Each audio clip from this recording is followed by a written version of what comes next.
자, 오늘은 디도서 17강으로 바른 교훈에 합한 것을 말하라 라는 내용입니다.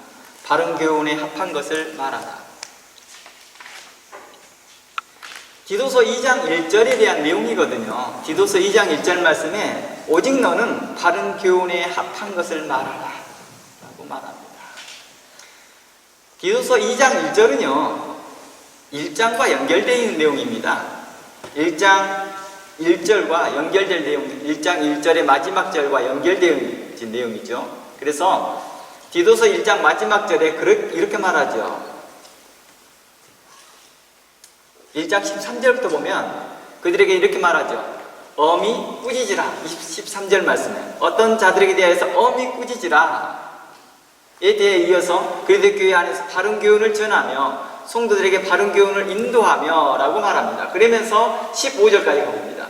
깨끗한 자들에게는 모든 것이 깨끗하다 라고 하면서 16절 말씀에 하나님을 입으로는 시인하나 행위로는 부정하는 자들에 대하여서 이야기하면서 그들에게 대하여서 그리고 바른 교훈에 합당한 것을 전하라 라고 2장으로 연결된 내용입니다.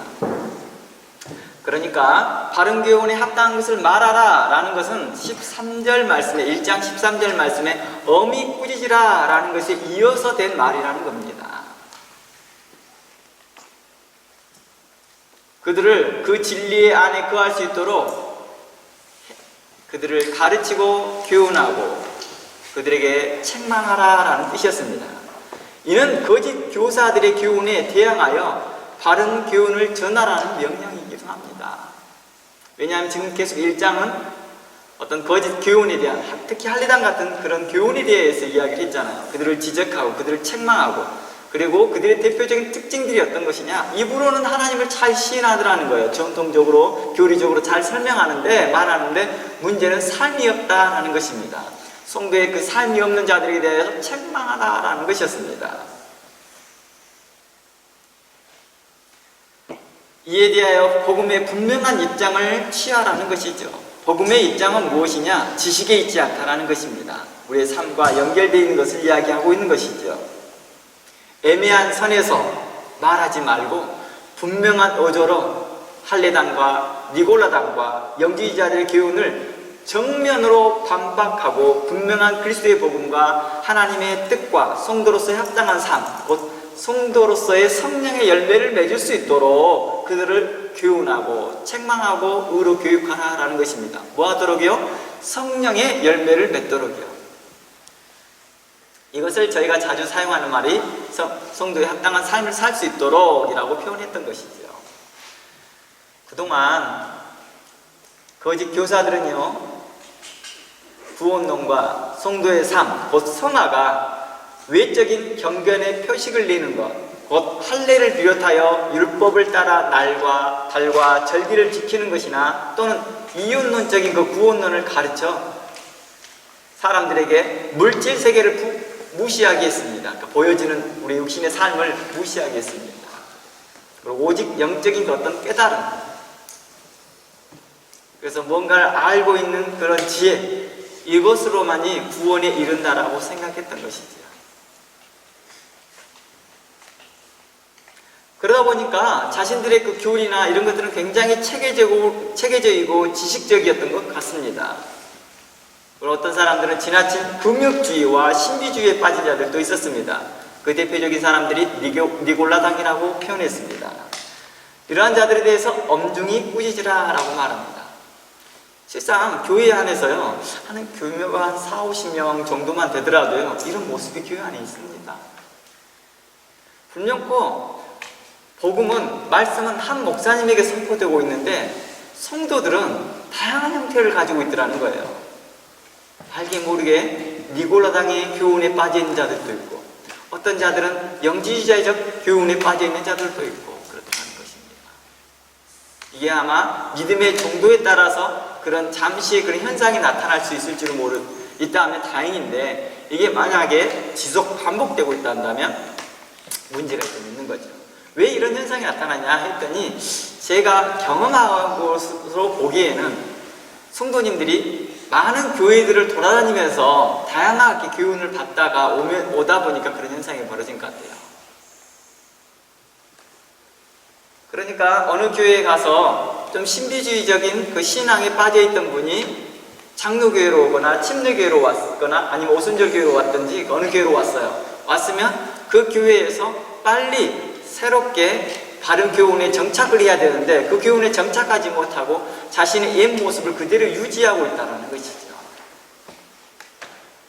또 지나치게 영지주의적 어떤 지적인 어떤 곳에 오랫동안 머물러 있던 사람들이 우리가 이제 말하는 뭐 감리교회나 뭐 장로교회나 침례교회나 오순절교회로 도착했을 때 빨리 그 교훈에 바른 교훈에 정착을 해야 되는데 정착하지 못하고 기존에 가지고 있었던 그런 지혜에 계속해서 머물러 있다는 것입니다. 그리고 계속해서 그 말씀을 판단하는 자로 앉아있기 때문에 또 듣고 있기 때문에 아니면 자신과의 충돌 가운데서 해결하지 못하기 때문에 이런 일들이 벌어질 수 있겠죠. 이럴 때는 개인적인 목사님과의 상담, 목사님과의 개인적인 어떤 대화가 굉장히 필요합니다. 왜냐하면 인격적인 어떤 대화가 그들로 하나님의 말씀을 듣는데 신뢰감을 갖게 하거든요. 그럴 때는 스스로가 자신의 그 과거에 그 어떤 신앙적 백그라운드에 있었고 지금에 와서 이렇습니다라는 것을 대화하는 게 굉장히 중요합니다.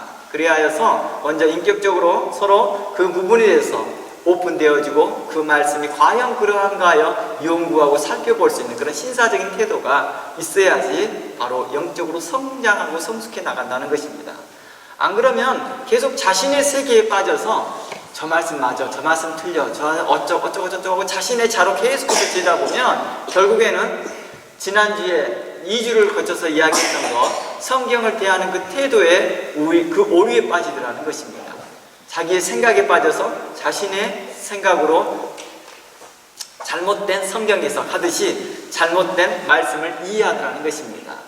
불명코 정통적인 말씀과 진리의 말씀을 선포하는데도 불구하고 그 말을 잘못 곡해한다는 것입니다. 우리가 그러잖아요. 자신의 귀에 듣고 싶은 말만 들린다라고. 희한하게 진리를 선포했는데 듣고 싶은 말만 듣는다는 거예요. 희한하게. 예수님께서 말씀을 증거하신데도 어떤 사람들은 예수님의 말씀을 듣고 싶은 말만 듣더라는 거예요. 그래서 그 말을 픽업합니다. 그리고 예수님을 공격합니다. 그런데 똑같이 들었던 베드로나 사도 요한 이런 사람들은 그 말을 듣고 은혜를 받습니다. 그리고 우리에게 이 진리의 말씀이 있는데 왜 떠납니까? 이렇게 합니다. 그러니까 예수님의 전달하는 내용이 그대로 글로 썼다 하면 성경이 되겠죠. 그 성경이 그대로 해석하는 데 있어서 어려움이 됐던 거죠. 받아들이기 어려움이 됐던 것이죠. 이유가 뭐였을까요? 그 인격적인 관계 속에서 한번 생각해보면 우리가 좋을 것 같습니다. 우리 성도, 우리가 좀 더 하나님의 말씀 안에서 성숙이었고 성장이었고 계속해서 내가 과거의 어떤 모습들로 인하여서 교회 안에서 내가 금욕주의자적인 신앙생활 아니면 영지주의자적 그런 신앙생활을 하고 있다면 목사님과 개인적으로 상담해보고 대화해보는 것이 어떤가라는 생각입니다. 그러면 개인의 그 신앙에 굉장히 유익하다라는 것입니다. 오늘 디도서 2장 1절에서 마지막 부분과 연결된 것임을 다시 한번 상기시키면서요 계속 말씀을 나눠보겠습니다. 디도서 2장 1절은 1장 마지막 절과 마지막 부분과 연결되어 있다는 걸 다시 한번 여러분들에게 말씀드립니다.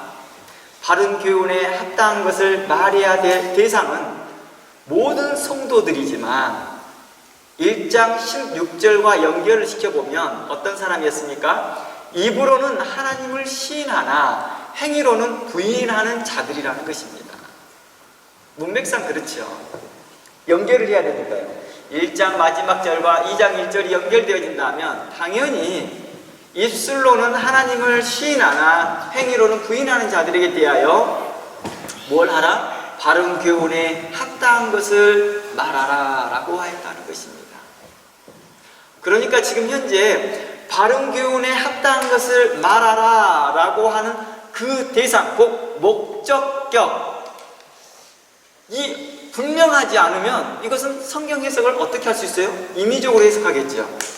그러니까 우리가 지난주에 성경을 대하는 태도를 다시 한번 들어보면서 이 본문을 접한다면 이것은 바른 교훈에 합당한 것을 말해야 합니다 라고 해놓고 그 대상을 분명하게 하지 않고 모든 대상으로 그냥 랜덤하게 그냥 말한다면 듣는 사람들 헷갈릴 수 있겠지요.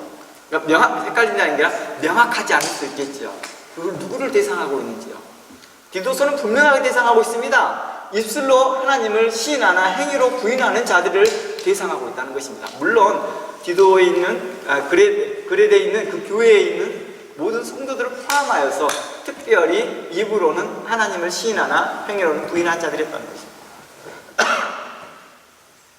무엇이 성도의 합당한 삶이고 태도인지를 분명하게 말하라는 것입니다. 이 말은 다시 설명할게요. 바른 교훈에 합당한 것을 말하라 라는 뜻은요, 무엇이 성도의 합당한 삶이고 또 무엇이 성도의 합당한 태도인지를 분명하게 가르쳐주라는 것입니다. 바로 이러한 부분들인 거예요. 우리가 저희 교회는 이제 어린이들이 많은데 어린이들에게 그러는 거예요. 합당한 것을 말해주는 거예요. 이게 예배 시간에 이렇게 해야 되는 거야. 그냥 참석하고 있으니까, 참여하고 있으니까 오케이가 되는 게 아니라 그들이 사도신경을 하고 주기도문을 하고 있으니까, 우리의 모든 성도들이 사도신경을 주기도문을 하고 있으니까 다 함께 신앙고백을 동일하게 했네 라고만 머무르지 말고 그 삶에 합당한 삶을 살고 있고 그 생각 안에 머물러서 하나님께 감사하고 찬양하고 하나님께 영광을 돌리고 있는지를 점검하면서 그렇지 못한 그 삶이 있다면 분명하게 말하라는 것입니다. 성도가 세상 정욕과 세상 욕심과 세상 풍조에 빠지고 있는데도 여전히 놔두고 그냥 예배 참석을 잘하니까 가만히 놔두는 게 아니라 그거에 대해서 분명하게 말하라는 것입니다. 참된 것을 말하는 것은요, 참으로 어떻습니까? 많은 용기가 필요합니다. 그래서 저는 이렇게 말을 하죠. 그동안에 많은 교회들을 협력하고 또 목회자 대상으로 이렇게 성경을 강의하면서 이렇게 말씀을 드렸습니다. 진리를 선포한다는 것은요, 많은 용기가 필요합니다. 의로운 것을 선포한다는 것은요, 많은 용기가 필요합니다. 의로움을 증거한다는 것은 많은 용기가 필요합니다. 그 안에는 책망이 들어갈 것이고 그 안에는 교훈이 들어갈 것이며 그 안에는 그 사람이 삐뚤어진 길을 바르게 해야 되기 때문에 그 모습에 대하여서 어려움이 있을 수도 있습니다. 사람을 바르게 한다는 것이 쉽지 않습니다. 그렇잖아요. 늘상 자신이 가고 있는 것을 인정받고 싶어 하죠. 그래서 어떤 사람이 심리학자가 그러죠. 칭찬한 사람을 빨리 많은 사람들을 회복시킨다라고 하나 실질적으로 사람들 모습이겠죠. 그랬으면 예수님께서는 또 시편이나 잠언서에서는 사람을 격려하는 말로 가득 찼어야 되죠. 복 주시는 말씀, 복된 말씀으로 가득 차야 되는데 시편과 잠언과 이런 전도서의 말씀을 읽어보면 그렇지 않습니다. 왜냐하면 제가 왜 시편과 잠언과 전도서를 이야기를 하냐면 그 중에서 성경 중에서 가장 우리에게 부드러운 말씀을 하고 가장 복된 말씀을 많이 하시니까요. 그럼에도 불구하고 그 본문에서는 그 성경에서는 우리에게 더 많은 책망을 가하고 있더라는 것입니다. 우리를 더 바르게 하는 것들이 많다는 것입니다. 우리의 행동이나 생각들을 코렉팅하는 것들이 더 많다는 것입니다. 너 잘하고 있어. Well done. 너가 지금 하고 있는 일을 너 정말 잘하고 있어. 격려한다, 축복한다, 복된다 이렇게 말하기보다 계속 코렉팅하고 있더라는 것입니다. 그러니 사사기서나 다른 성경들, 창세기부터 모세오경은 물론 하고 다른 성경들, 물론 또 신약으로 넘어와서는 사도 바울서의 많은 서신들이나 베드로나 요한의 그 서신들을 읽어보면 대부분이 코렉팅하는 내용이라는 것입니다. 우리가 디도서를 읽어보지만 지금 디도서를 계속 강의하지만 계속 코렉팅하고 있다는 것입니다. 그동안 우리는 에베소서를 강의했고 야고보서를 강의해 오면서 우리는 어땠습니까? 계속 우리 삶을 코렉팅하고 또 코렉팅하고 또 코렉팅했던 것을 봤습니다. 사람을 바르게 한다는 건 굉장히 어렵습니다. 큰 용기가 필요합니다. 그리고 자기 스스로도 그렇게 바르게 되어지기까지, 결정하기까지 많은 용기가 필요하지요. 그리고 결단이 필요하죠. 용기가 필요하다는 것입니다. 디도에게 말하는 것입니다. 디도야, 당신은 그레데 교회 안에서 담대하게 바른 교훈을 증거하십시오 라고 사도 바울은 말하고 있는 것입니다. 그래서 참된 것을 말하는 것은 참으로 많은 용기와 확신과 지혜와 지식과 어떤 단호함이 필요하다는 것입니다.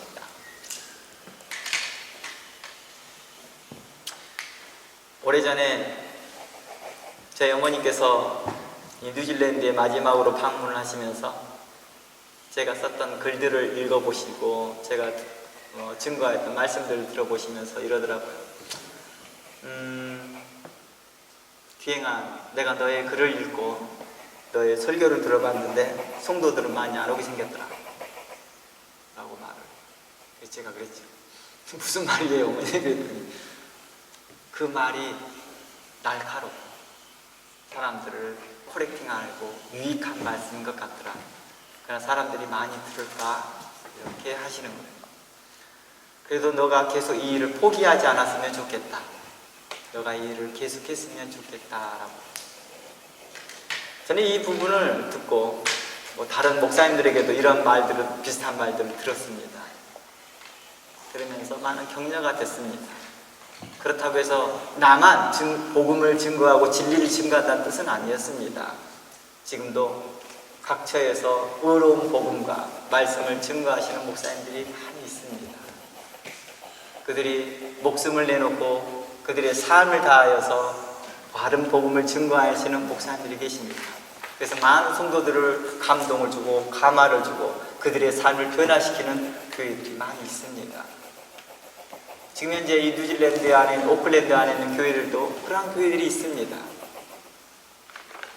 그래서 많은 성도들의 삶이 변화되고 그 생각이 변화되고 성경적 가치관과 의로운 성령의 열매들이 맺어지는 교회들이 있더라는 것입니다. 그런 교회들 중에 저희 교회는 그 작은 교회 중에 한 교회이지요. 지금도 많은 교회들이 성장하고 있고 하나님의 말씀 안에 성장하고 있는 그런 교회들이 있습니다. 저는 그런 교회를 응원하고 있으며 지속적으로 끊임없이 그들이 복음 안에 하나 되어져서 우리가 용기 있게 의로운 말씀을 증거하기를 원하고 있다는 것입니다. 이제 디도는 그레데 교회 안에서 어떻게 해야 됩니까? 자기 생명을 내놓고 그 교회 안에서 어떤 일이 일어나든 복음을 증거해야 할 것입니다. 지난번 제가 성령을 충만해 사모하는 자들에 대한 삶을 이야기했을 때 어떤 것들이 있었습니까? 스데반은 성령이 충만하여서도 그 말씀을 증거하였는데 사람들이 그 성령의 충만한 스데반의 말씀을 듣고 회개하는 것이 아니라 도리어 이를 갈고 땅에 있는 돌을 들어서 스데반에게 던져 그를 죽음으로 몰아갔던 내용들을 볼 수 있었습니다. 우리 이러한 부분들을 생각해 보면서 성령이 충만하여 진리를 선포하는 것이 우리에게 얼마나 복된 일이며 그것을 듣는 것이 얼마나 복된 일인지를 우리는 잘 알고 있습니다. 그러나 이와 동시에 이에 대한 여러 가지 힘들고 어렵고 핍박과 고난이 있음을 또 목숨을 내놓아야 될 사항인 것을 우리는 감지하고 있어야 된다는 것입니다. 지금 모슬렘권이나 공산국가 안에서도요 그리스도의 복음이 증거되고 있습니다. 그런데 이 복음을 증거하는 자들만 자기 생명을 내놓는 게 아니라 이 복음을 듣고 있는 성도들도 자기 생명을 내놓고 듣고 있다. 그렇잖아. 우리가 그렇다는 거예요. 우리는 교회 안에서 광야교회 같은 과거의 광야교회 같이 현재도 우리는 그런 광야교회 같은 교회에서 어떻습니까? 말씀이 선포될 때 자기 목숨을 내놓고 우리는 듣습니다. 이 말씀을 듣고 결단하겠습니다. 순종하겠습니다. 말씀을 증거하는 자들뿐만 아니라 말씀을 받는 자들도 큰 용기가 필요하다는 것입니다. 여러분들이 현재 말씀을 들으면서 아멘으로 화답하고 그 여러분의 마음에 기쁨이 있다는 것은 큰 용기와 큰 믿음이 있는 것입니다. 여러분들을 응원하며 여러분들이 그 말씀 안에 들어오고 여러분들이 그 말씀 안에 거하고 있는 것에 저는 하나님 앞에 기뻐하며 하나님께 감사할 뿐입니다. 그러니 하나님 말씀 안에 더욱 전진하면서 그 말씀 안에 거하여서 바른 교훈 안에 거하기를 원합니다. 오늘 디도서의 본문에 다시 들어가 봅니다. 이 디도서에서 바른 교훈에 합당한 것을 말아야 될 것, 그 대상들이 이제 우리가 1장에서 그동안 자주 다루었던 바로 할례당과 니고라당과 영주지자 같은 자들이었습니다. 그 중에서 특히 할례당 같은 사람들은 자신의 전통과 신학과 교리를 가지고 말하는 자들이 또 있었습니다. 실상 그들은 입술로는 전통과 신학과 교리를 말하지만 정작 신학과 교리대로 행하지 않더라는 것입니다. 이 말을 누가 지적합니까? 사도 바울이 로마서에서 지적합니다. 로마서 2장에서 그들에게 말합니다. 너희가 하나님 아는 지식을 가지고 있고 하나님 것을 알되 너희들이 그 일에 행치 아니하는도다 라고 말하고 있다는 것입니다. 그러면서 그들에게 삶이 없는 것, 행위가 없는 것을 사도 바울은 로마서 2장에 대해서 지적합니다. 너희들은 입술로는 유대인이라 하나 너희들은 실질적으로 유대인과 같이 행하지 아니하도다. 유대인의 전통과 율법과 법도를 따르지 않고 있도다 라고 말합니다. 이 말은 하나님 말씀의 지식을 가지고 있으나 그 지식대로 행하지 않도다 라고 단면적으로 이야기해 줬던 것이죠. 그들은 입술로는 하나님의 말씀인 성경을 강조하지만 성경에 나온 말씀대로 행하지 않더라는 것입니다. 그들은 입술로는 주여 주여 외치지만 정작 하나님의 뜻대로 행하지 않는 자들이라는 것입니다. 예수님은 바로 이러한 자들을 책망하였습니다. 주여 주여 한 자마다 천국에 들어오는 것이 아니라 하나님의 뜻대로 행하는 자들이다 라고 말합니다. 이 말은 과연 무엇일까요? 입술로는 하나님을 시인하고 하나님은 위대합니다. 하나님은 전능하십니다. 하나님은 만유의 주인이십니다. 하나님은 우리를 구원하신 하나님이십니다 라고 그렇게 고백하였지만은 정작 그 하나님의 뜻대로 행하지 않는다는 것입니다. 하나님의 말씀을 상고하지 아니하고 그 말씀이 과연 그러한가 하여 자신에게 적용하지 않는 자들에게 대하여서 말하고 있었다는 것입니다. 그런 자들에게 대하여 뭐하라? 바르게 합당한 것을 말하는 것입니다. 그들은 성령의 충만함을 강조하지만 정작 성령을 따라 행하지 않는다는 것입니다. 제가 이곳에서 많은 교회를 협력하면서 느꼈던 것이 그예요. 교회들마다 다 성령의 충만함을 사모해요. 성령을 충만함을 사모하지만 정작 예배 시간과 기도 시간에만 사모할 뿐 끝나고 나서는 전혀 사모하지 않습니다. 왜냐고요? 성령이 원하는 그 삶을, 성령이 원하는 그 행위를 행하지 않는다는 것입니다. 그래서 교회에 제가 결단을 요구합니다. 이것이 하나님께서 요구하는 것입니다. 이게 성령께서 원하는 것입니다 라고 요구하면요, 우리 교회 안 맞아요. 우리 실정과 안 맞아요. 이 핑계 저 핑계 저런 핑계 이런저런 핑계를 댑니다. 이런저런 핑계에 예수님께서 우리에게 믿음을 요구했던 거거든요. 결단을 요구했던 거거든요. 그럼에도 불구하고도 이럼에도 불구하고도 행할 수 있겠느냐라는 것이었죠. 또한 기도는 하지만 정작 하나님의 뜻대로 기도하지 않습니다. 교회 안에서는 불명고 교리적으로나 신학적으로 기도는 소통이라고 말을 해줍니다. 상호 간의 대화라는 것입니다. 그러나 일방적인 대화를 하고 있습니다. 입술로 찬양을 하지만 그 찬양의 가사대로 순종하지 않습니다.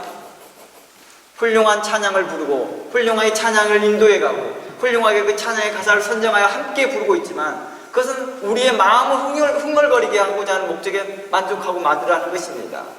그 가사가 내게 뭘 의미해야 하는지를 모릅니다. 저는 아직도 찬송가 15장을 부를 때마다 내 마음이 뜨겁습니다. 여러분들 잘 기억하시지요? 제가 이 교회를 설립하고 벌써 몇 년이 됐는지 모르겠습니다. 설립한 지 몇 년 됐는지 모르겠지만 설립할 때부터 찬송가 15장을 부르기 시작해 지금까지 계속 부르고 있습니다. 작은 어린아이부터 다 외울 정도로 거의 외우고 있습니다. 하지만 지금까지도 저는 그 찬양을 볼 때마다 하나님의 은혜를 사모하고 있고 정말 하나님의 말씀을 너무나도 잘 축약해 놓은 것 같은 느낌이어서 나는 감격하고 있습니다. 내가 그 말씀대로 살아가고 있는 건가? 다시 한번 점검하는 것이죠. 또한 말씀을 들으나 그 말씀을 믿음으로 순종하지 않는 자들이라는 것입니다. 정말 교회 안에서 이렇습니다. 오늘 목사님 말씀에 은혜 받았어요. 목사님 참으로 감사합니다. 라고 합니다. 이런 자들을 포함하여서 말하지 않는다 할지라도 이 모든 성도들에게 대하여 봅니다. 과연 그들의 삶이 얼마나 변화되고 그들의 생각과 가치관이 얼마나 성경적 가치관으로 바뀌어가고 있는지를 보고 싶어 하더라는 것입니다. 많은 목사님들이 그래요. 많은 목사님들이 목사님 설교 많이 받았습니다. 오늘 설교에 많은 하나님의 그 감동하심과 성령의 기름 부으심을 인하여서 내가 오늘 말씀이 제게 은혜가 되어졌습니다. 라고 말할 때 목사님은 너무나 기쁘죠. 근데 이보다 더 기쁜 게 뭔지 아세요? 그들의 삶이 정말 바뀌고 있는 거죠. 그들의 생각이 정말로 성경적 가치관으로 열매가 맺어지고 성경적 삶으로 나타나 있을 때 그 고백보다 아마 훨씬 더 많은 큰 기쁨이 있겠죠. 이루 말할 수 없는 기쁨이겠죠. 그러나 그 속에는 항상 어떤 것들이 있습니까? 사람들은요, 세상 풍속에 빠져 있고 육체의 생각에 빠져 있는 자들에게 성경은 이렇게 말하고 있습니다. 바른 교훈에 합당한 것을 계속해서 세상 풍속과 육체의 생각에 빠져 있는 자들에게 말을 하였으나 그들은 듣지 않습니다. 그리고 그것을 자신의 귀에 맞게끔, 자신의 입장에 맞게끔 그 길을 열고 그것을 입장에 맞게 생각하더라는 것입니다. 걸른 거죠. 걸러서 듣는 것이죠. 그들은 하나님의 말씀의 권위와 진리로 그들을 교훈하고 책망하고 바르게 하고 성도로 합당한 삶을 살도록 그들을 계속해서 말하나 그 말이 그들에게 뭐가 됩니까? 무의미하더라는 것입니다. 무의미해지죠. 우리가 타성에 젖는다고 하죠. 타성에 젖는 거예요. 모세를 통하여서 출애굽했던 백성들 어땠습니까? 소고치고 장구치고 여성들은 춤을 추면서 하나님의 영광을 찬양했습니다. 그러나 일주일이 채 못 가서 그들이 뭐합니까? 원망하기 시작합니다. 그리고 모세의 입에서 나오는 그 불같은 성령의 말씀이 이제는 늘 들렸던 말씀인 거예요. 그리고 한 달이 됐을 때부터 그들이 모세를 죽이네 살리네 하고 있더라는 거죠.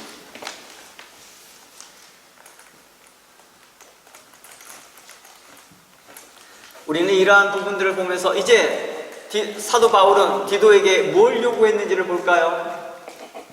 입술로는 하나님을 찬양하고 입술로는 하나님을 고백하나 그 삶이 없는 자들, 행위로 부인하는 자들에게 이렇게 말하고 있습니다. 2절부터 들어가 봅니다.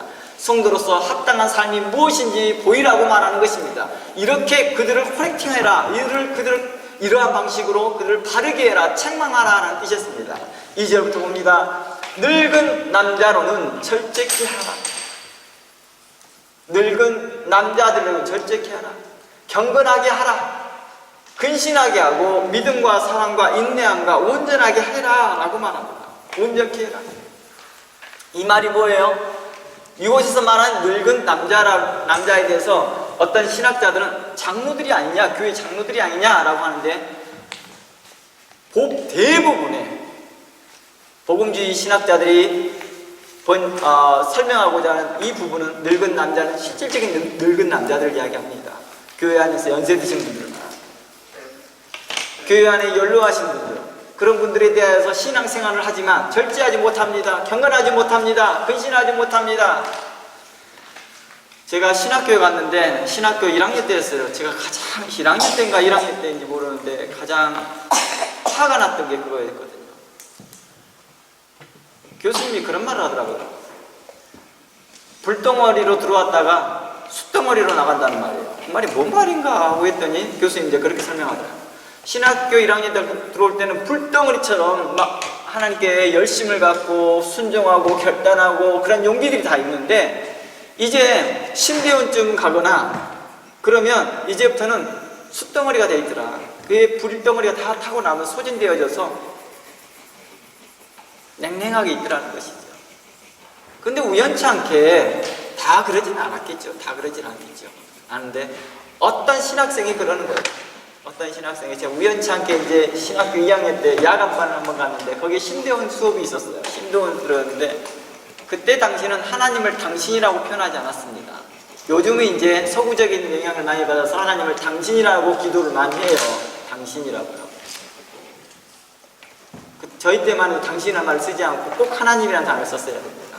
근데 그때 신디온 사람들이 당신은, 저기 분은, 이에 분은 이런 식으로 자신들은 이제 하나님과 너무 친하다 이거예요. 절제하지 않습니다. 그 사람들은요 어떻습니까? 점점 경건의 삶에서 멀어져 가고 있더라는 것입니다.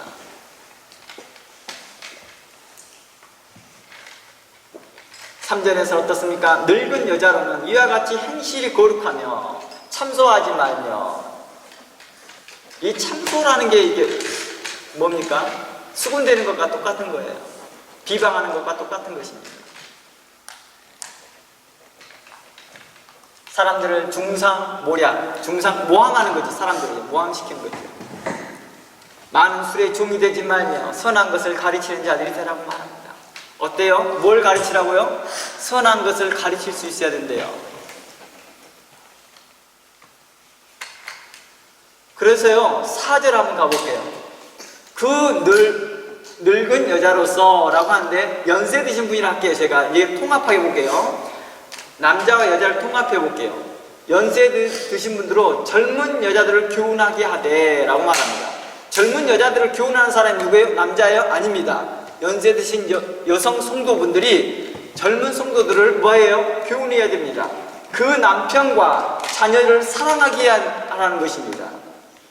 근신하며 순전하며 집안일을 하며 선하며 자기 남편에게 복종하게 하라라고 누가 교훈시키는 거예요? 연세 드신 성도님들이 젊은 성도들에게 말해줘야 되는 것입니다. 이게 권사님이 해야 될 역할이 아니라 권사님과 같은 연세 드신 모든 성도들이 젊은 성도들에게 해야 될 말이라는 것입니다. 이것은 세상 사람도 그래요. 교회 안 다니는 사람도 그렇게 하잖아요. 저희도 실상 교회 다니기 전에도 연세 드신 분들이 자주 젊으신 분들에게 이렇게 했던 문화들이 있었어요. 밭일을 가거나 무슨 일을 하면 그렇게 말해줬거든요.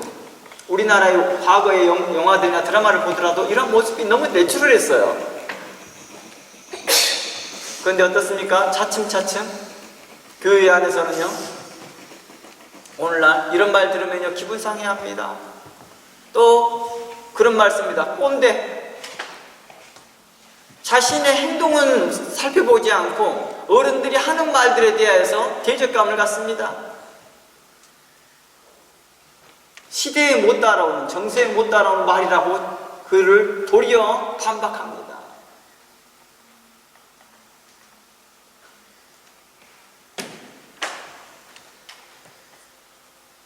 이는 하나님의 말씀이 해방을 받지 않게 하게 하려 합니다 라고 말합니다. 이런 일들이 하나님의 말씀이 해방을 받더라는 거예요. 왜요? 젊은 여자들이 어떤 삶으로 살게 된다면, 이와 반대의 삶을 살고 있다 한다면 하나님 말씀이 해방을 받더라는 것입니다. 교회 다니는 유익이 없는 거예요. 오늘날 교회가 빠르게 급속도로 쇠락하는 이유들을 우리가 한번 생각해 봐야 됩니다. 우리 자신에게 찾아봐야 된다는 거예요. 우리는 계속해서 어느 목사님 문제를 이야기하거나 어느 목사님 설교를 지적하고 난리는데, 우리 각 사람의 개인을 생각해 봅시다.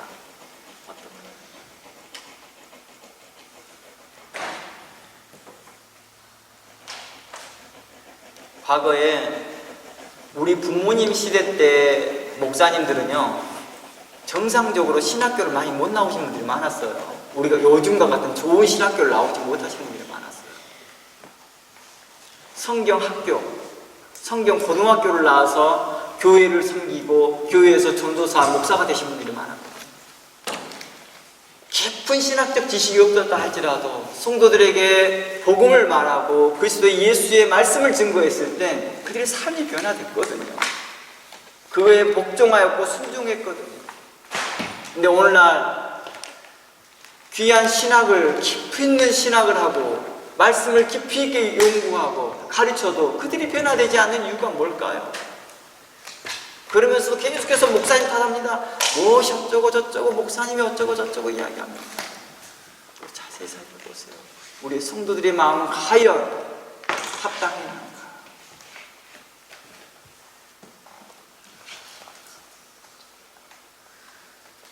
6절 이와 같이 젊은 남자들을 권면하여 근신하게 하되, 이와 같이 젊은 남자들도 권면하고 근신하게 하라는 겁니다.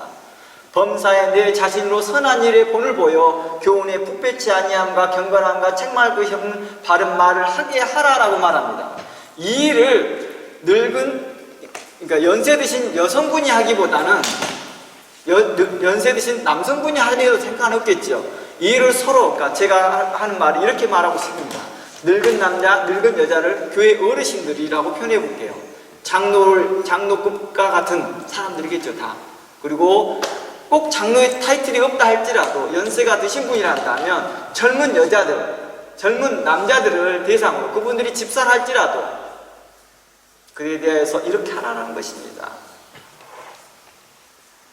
그들을 권면하고 근신하게 하라는 것입니다. 범사에 자신의 선한 일을 본을 보여 교훈에 부패치 아니함과 경건함과 책망할 것이 없는 바른 말을 하게 하라. 이는 대적하는 자들로 하여금 부끄러워 우리를 악하다 할 것이 없게 하라고 말합니다.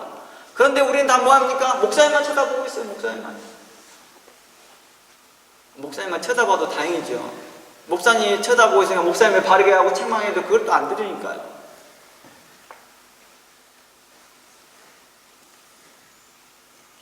교회가 점점 커뮤니티가 되어가고 있다는 것입니다.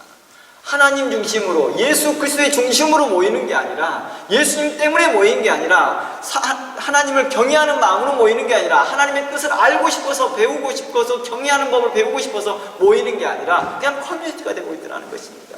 그냥 자신이 존재를 인정받고, 자신의 삶이 인정받고, 자신이 그냥 복받고 은혜 받는 곳으로만, 공간으로만 생각하고 있다는 것입니다. 우리가 하나님 앞에 어떻게 헌신할까?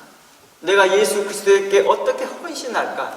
어떻게 예수 그리스도에 감사하는 마음을 나타내 보일까에 대해서는 점점점 약해져 가고 있고, 자신들이 오직 교회 안에서 받아야 될 존중감과 자신이 받아야 될 대우들만 생각하고 있더라는 것입니다. 이러한 본을 누가 먼저 보여야 될까요? 목사가 먼저 보여야 되겠죠. 교회 안에서 목회자는 존중받는 대상이 아니라 그리스도의 말씀을 증거하는 사람이라는 것입니다. 의로운 말씀, 복된 말씀, 경건의 말씀, 진리의 말씀을 증거하는 자라는 것입니다. 그러한 자에게 우리가 그들을 존중하는 것이겠죠. 또한 성도들도 이러한 바른 교훈의 삶을 살 수 있도록 계속 그들을 책망하고 바르게 하는 것입니다. 그러한 용기와 그러한 결단과 그러한 믿음이 있어야 된다는 것입니다. 우리 목사님은 정말 까탈스러워, 꼬장꼬장해요. 그래서 그런 분들에게 제가 이렇게 말합니다. 나중에 이제 오늘 본문에서 나올 수 있겠지만은, 너희는 너희 상전들에게 복종하라라고 말합니다. 누구에게 말하는지 아세요? 교회에 대해서 이야기하지 않고 바깥에 있는 세상 공동체에 이야기하고 있는 것입니다. 너희가 직장생활하고 있는데 까다로운 상사에게도 너희는 복종해라, 이렇게 나옵니다. 하물며 교회 안에서 까다로운 목사님에게 복종하지 않을 이유가 뭐가 있겠습니까?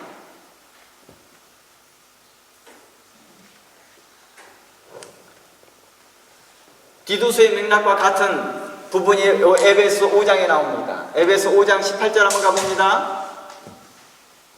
에베소서 5장 18절 말씀에 뭐라고 나옵니까? 술 취하지 말라. 이는 방탕한 것이니 오직 성령의 충만함을 받으라 라고 말합니다. 오직 성령의 충만함을 받으라 라고 말하면서 그 성령의 충만함을 받기 위해서 뭘 하게 하라고 말합니까? 술을 취하지 말래요. 술에 임박이지 말래요. 시와 찬미와 신령한 노래로 서로 화답하래요. 뭐라고 말합니까? 너희가 성령의 충만함을 받기 위해서는 함께 찬양하고 함께 경배하고 그에 화답하라는 것입니다.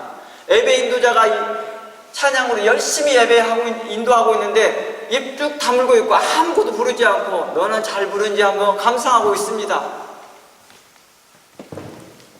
서로 화답하는 것입니다. 20절 범사의 우리 주 예수 그리스도의 이름으로 항상 하나님께 감사하며 그리스도를 경외함으로 피차 복종하라. 그러면서 22절 아내들이여 자기 남편에게 복종하라. 남편이 아내의 머리됨이니라. 교회의 머리됨과 같이 신이 몸의 구주신이라. 24절 그러나 교회가 그리스도께 하듯 아내들도 범사의 남편들에게 복종할지니라. 계속 디도서와 같은 이야기를 하고 있다는 것입니다. 가장 사랑하는, 가장 가까이 있는 남편에게도 복종하지 못할지언데 어떻게 성도들에게 같은 다른 사람에게 복종할 수 있겠느냐라고 반문하고 있는 것입니다. 그리고 그렇게 하지 못하는데 어떻게 교회 안에서 그 선한 모습이 이방 사람들에게, 믿지 않는 자들에게 본이 될 수 있겠느냐라고 말하는 것입니다. 그러니 디도서의 말씀처럼 그리스도의 복음이 확실하게 증거되기 위해서 너희는 그렇게 하라고 있다는 것입니다. 25절 남편들아 아내 사랑하기를 그리스도께서 그애를 사랑하기 위하여 자신을 주신과 같이 그는 물로 씻어 말씀으로 깨끗게 하사 거룩하게 하시고 자기 앞에 영광스러운 교회로 세우사 티나 주름 잡힌 것이나 이런 것들이 없이 거룩하고 흠없게 하려 하십니다. 이와 같이 남편들도 자기 아내의 사랑하기를 제물과 같이 하라고 말합니다. 그런데 남편들이 어떻게 합니까? 아내들을 자신의 성공의 도구로 사용하고 있습니다. 아내와 동일한 인격인데도 불구하고도 인격적인 대우를 하지 않습니다. 29절 누구든지 언제든지 제 육체를 미워하지 않는다라고 말하는데 여기에서 말합니다. 우리 부부 일심동체라고 하잖아요. 성경에도 그 말이 나와요. 부부가 일심동체라고 말을 하고 있어요. 한 몸이라 이 말입니다. 한 몸. 그러니까 누가 자기 몸을, 자기 육체를 미워하냐고요. 안 하죠. 그런데 그렇게 하고 있더라는 거예요. 자기 아내를 뭐예요? 도구로 쓰고 있는 거예요. 도구로요. 자신의 성공의 도구로 쓰고 있거나 미워하고 있거나.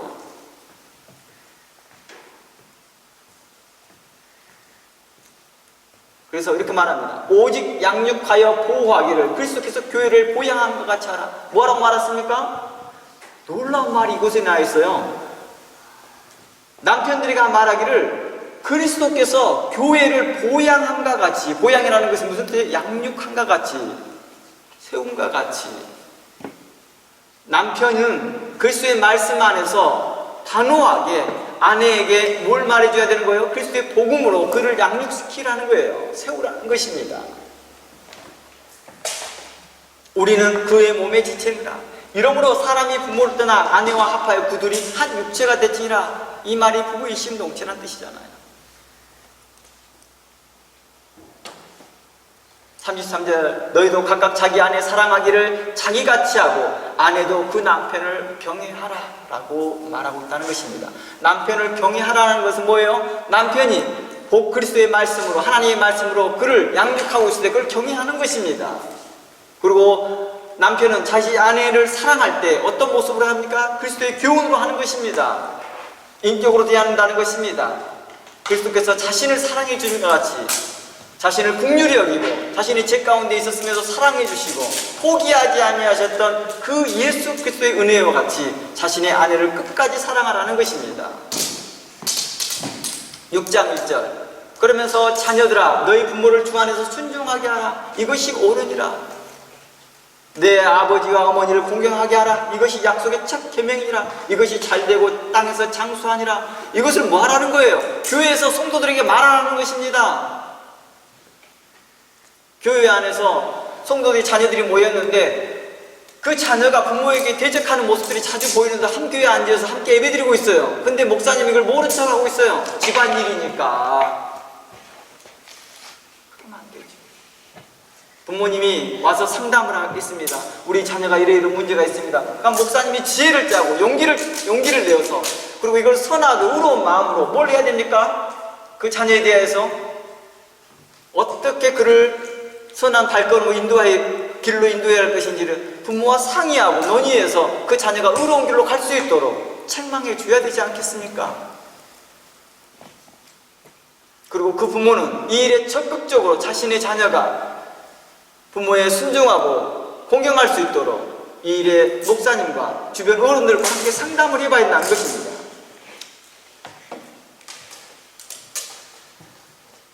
그러면서 또 말합니다. 아비들아 너희 자녀들을 노엽게 하지 말고 오직 주의 교양과 훈계로 양육하라는 것입니다. 자녀를 노엽게 하는 내용이 무엇일까요?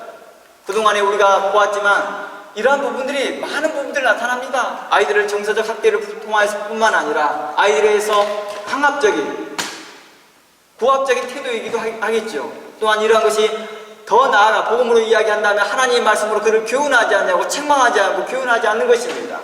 그냥 버릇없는 행동을 놔두는 것이요, 버릇없는 행동을 그대로 놔두는 것입니다. 그리하여 어떻게 합니까? 나중에 왜 부모님 저를 가르쳐주지 않았나요? 할 때 너 인생 아니니?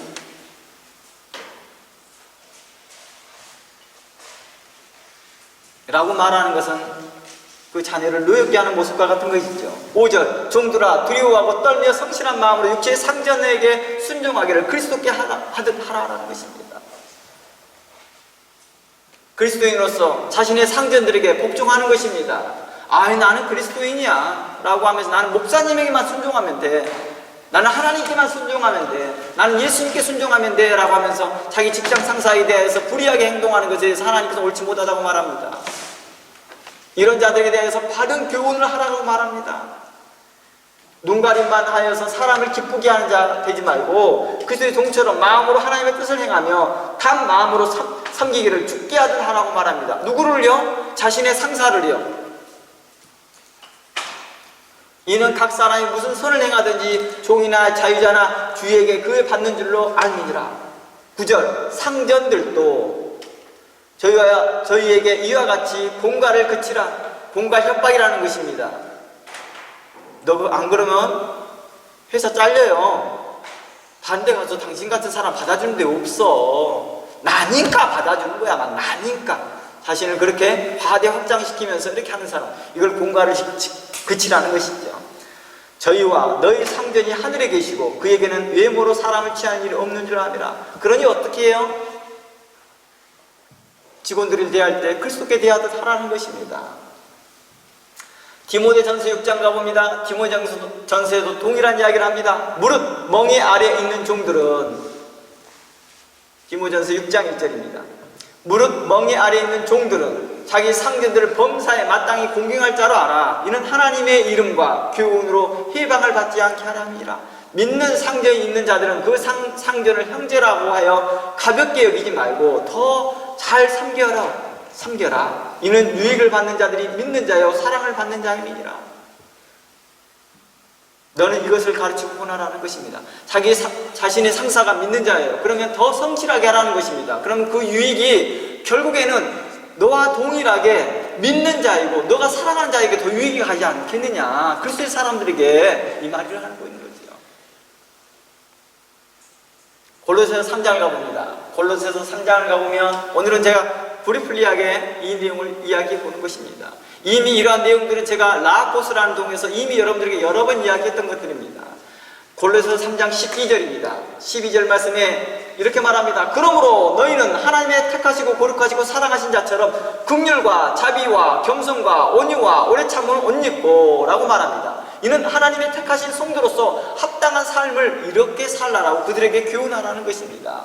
그래서 골로새서 2장 1절에 바른 교훈을 말하라 라는 내용이 다 이게 포함되는 거겠지요. 그래서 누가 네게 혐의가 있거든 서로 용납하여 피차 용서하되 주께서 너희를 용서한 같이 너희도 서로 그리해라. 이 모든 것이 사랑을 더하라 라고 말합니다. 그러면서 18절로 내려가 봅니다. 18절로 내려가 봅니다. 아내들아 남편에게 복종하라. 이는 주 안에서 마땅하니라. 반대로 19절 남편들아 아내 사랑하며 괴롭게 하지 말라라고 말합니다. 왜 괴롭게 합니까? 남성들이 가지고 있는 힘의 원리 때문에 그럴 수도 있습니다. 사회적 분위기 때문에 그럴 수도 있습니다. 20절 자녀들아 모든 일에 부모에게 순종하라. 이는 주 안에서 기쁘게 하는 것이니라. 어떻습니까? 주님을 기쁘게 하는 삶, 그게 뭘까요? 부모님에게 순종하는 것입니다. 저는 하나님을 기쁘게 하고 싶어요 하고 있으면서 교회 충성 봉사를 열심히 하면서도 부모의 말에 순종하지 않습니다. 그럼 뭐 할까요? 하나님이 잘한다고 칭찬하지 않더라는 것입니다.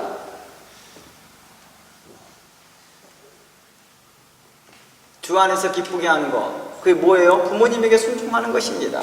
21절 아비들아 너희 자녀를 경록히 하지 말지니 낙심할까 하노라. 22절 종들아 모든 일에 육신의 상전들에게 순종하되 사람을 기쁘게 하는 자와 같이 눈가림만 하지 말고 오직 주를 두려워하여 성실한 마음으로 하라. 모든 무슨 일을 하든지 마음을 다하여 죽게 하듯 하고 사람에게 하듯 하지 말라라고 말합니다. 제가 전에도 말했지만 저는 페인트를 계속해 나가면서도 매일마다 평균 두 집씩 돌아가는데 갈 때마다 그러죠. 하나님, 오늘 또 주님을 섬기듯 이 일을 잘 할 수 있도록 하나님 제게 지혜를 주시고 제게 힘을 더하여 주시옵소서. 제가 피곤하여서 이 일을 적당히 하지 않게 하도록 해달라고 간구하는 거죠. 몸이 피곤하고 허리가 아프고 몸이 아프고 컨커션 증상이 일어나게 되면 집중력이 떨어질 거 아니에요. 그렇죠? 잘하고 싶어도 잘이 안 되거든요. 24절 이는 유업의 상을 주께 받을 줄 아느니라. 너희는 주 그리스도를 섬기느니라. 불의를 행하는 자는 불의의 보응을 받으니라. 주는 외모로 사람을 취하심이 없느니라. 우리가 이런 태도를 가진다면 가정 안에서 어떨까요? 가정 안에서 성실히밖에 안 나타나는 거죠. 그렇지 않을까요? 직장 생활은 잘 하는데, 학교 생활은 잘 하는데 집안 생활은 잘 못해. 뭔가 문제가 있는 것이죠. 교회 생활은 엄청 잘해. 근데 바깥에 나가서 문제가 있어. 이게 뭐가 문제가 있는 거라는 거예요. 지금 현재 그것을 지적하고 있는 게 디도서인 거예요. 그리고 계속해서 디도서를 중심으로 해서 말하는 게 에베소서, 디모데전서, 그리고 골로새서를 이야기하고 있는 것입니다. 사도 바울은 계속해서 이렇게 이야기하고 있습니다. 사도 바울만 이렇게 말하냐? 사도 베드로도 이와 같은 이야기를 합니다. 베드로전서 2장 가봅니다. 베드로전서 2장 1절입니다. 11절입니다. 죄송합니다. 베드로전서 2장 11절. 보니까 사랑하는 자들아, 나그네와 해인 같은 너희를 고난하니 영혼을 거스려 싸우는 육체의 정욕을 제어하라. 너희가 이방인 중에서 행실을 선하게 가져 너희를 악행하다고 비방하는 자들로 하여금 너희 선한 일을 보고 공고하신 날에 하나님께 영광을 돌리게 하라 라고 말합니다. 그러면서 인간이 세운 모든 제도를 주를 위하여 순복하라고 말합니다. 그리스도께서 그리스도인들에게 말했다는 것입니다. 우리는 이러한 것을 기준으로 해서요, 그리스도인들은 많은 정치에 가입하지 않으려고 해요. 가담하려 해서 정치적인 이슈에 만들지 않으려고 하거든요. 혹 위에 있는 왕이나 혹은 악행하는 자를 징벌하기 위해 선행을 포장하는 위하여 그에 보낸 방백에게 하라. 권위자들에게, 경찰들에게, 그런 사람들에게 순종하는 거예요. 경찰이나 그런 사람들을 막 욕하고 다닙니다. 그리스도인들이 경찰을 보고 막 욕하고 다니고 그러는 건 옳지 못하는 것이죠. 이건 하나님을 기쁘게 하지는 못하는 거예요. 그들에게 고마워 생각하고. 제가 가끔씩 실수해서 한 번씩 경찰한테 한 번씩 걸릴 때가 있거든요. 그러면 걸리면 항상 고맙다고 합니다. 감사합니다. 이렇게 저를 잡아주고 다시 이거에서 해줘서 고맙습니다. 다시 한번 상기되잖아요. 기분 나빠하고 내가 이렇게 안 했으면 좋았을 뻔했는데 저렇게 했으면 내가 피해갈 수 있었을 텐데 이런 생각보다는 도리어 고마운 것이죠. 다음부터 이게 큰 교훈이 되는 것이죠. 그래서 이렇게 말합니다. 이번에 당신에서 큰 교훈이 된다. 이번 일로 내게 큰 가르침이 된다. 이렇게 말합니다. 여러분도 경찰한테 어떤 일들이 발생되면 여러분들 먼저 선한 마음을 갖기를 원합니다. 억울하다, 분노의 마음을 갖는 게 아니라 감사의 마음을 가지십시오. 그리고 복종하는 마음을 갖기를 원합니다. 16절 자유하나 그 자유로 악을 가리운 데 쓰지 말고 오직 하나님의 종같이 하라고 말합니다. 17절 무사람을 공경하며 형제를 사랑하며 하나님을 두려워하며 왕을 공경하라고 말합니다. 무사람을 공경하라는 것은 뭐예요? 자신의 어른들에게, 상사들에게 공경하라는 것입니다. 18절 사환들아, 종들이겠죠. 일하는 사람들이겠죠. 범사에 두려워하여 주인에게 순복하고 선하고 간용하는 자들뿐만 아니라 또한 까다로운 자들에게도 그러하라는 것입니다. 어떤 자들에게도? 까다로운 자들에게. 아유, 우리 직장 상사는 너무 까다로워 할다 할지라도 그가 설명하고 있는 규칙이 다 맞다 한다면 그 규칙대로 해줘야 된다는 것입니다. 하물며 교회 목사님이 까다롭다고 해서 순종하지 않고 있다면 이상하다는 거예요. 하나님께서 이미 세상의 제도 안에서 너희가 제도 아래에 있다 한다면 그 사람이 까다롭다 할지라도, 너희 상사가 까다롭다 할지라도 복종하라고 말합니다. 아유, 우리 부모님이 까다로워요. 우리 부모님이 너무 보수적이에요. 순종하는 것입니다.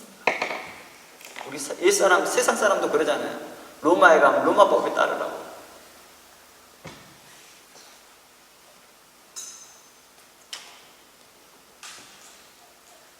우리는 이러한 부분들을 잘 생각해 봐야 돼요. 아, 그러면서 이렇게 말합니다. 우리 부모님하고 다른 부모님하고 비교하면서 이 집과 저 집을 또 비교하면서 그렇게 말하고 있다는 거예요. 이거 똑같은 거죠. 아니, 중국과 로마를 비교하고 미국과 로마를 비교하고 있어. 그러면 안 되겠죠. 어리석은 일이라는 것입니다. 하나님을 기쁘게 하는 성도들은 어떻게 하면 됩니까? 순종하는 거, 선하고 관용으로 행해라는 것입니다. 그래서 19절, 애매히 고난을 받아도, 우리가 살면서 애매히 고난을 받는 게 많습니다. 그렇죠? 하나님을 생각함으로 슬픔을 참으면 이는 아름다우나 죄가 있어 매를 맞고 참으면 무슨 칭찬이 있겠느냐. 오직 선을 행함으로 고난을 받고 참으면 이는 하나님 앞에 아름답다라고 말합니다. 우리가 하나님 앞에 아름다운 삶을 사는 거, 바로 그리스도의 복음에 합당하게 살아가는 것입니다. 그리스도의 교회 안에는 바로 이러한 모습들이 사라져가고 있었던 것이죠.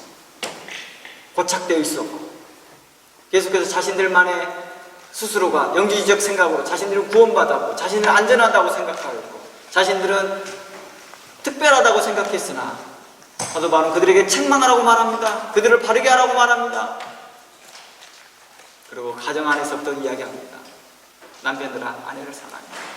그리스도께서 너희를 사랑한 것 같이 사랑하고, 그리스도께서 너희를 양육한 것 같이 너희 아내에 대해서 그리스도의 말씀으로 양육하라. 너희 자녀들로 양육하라.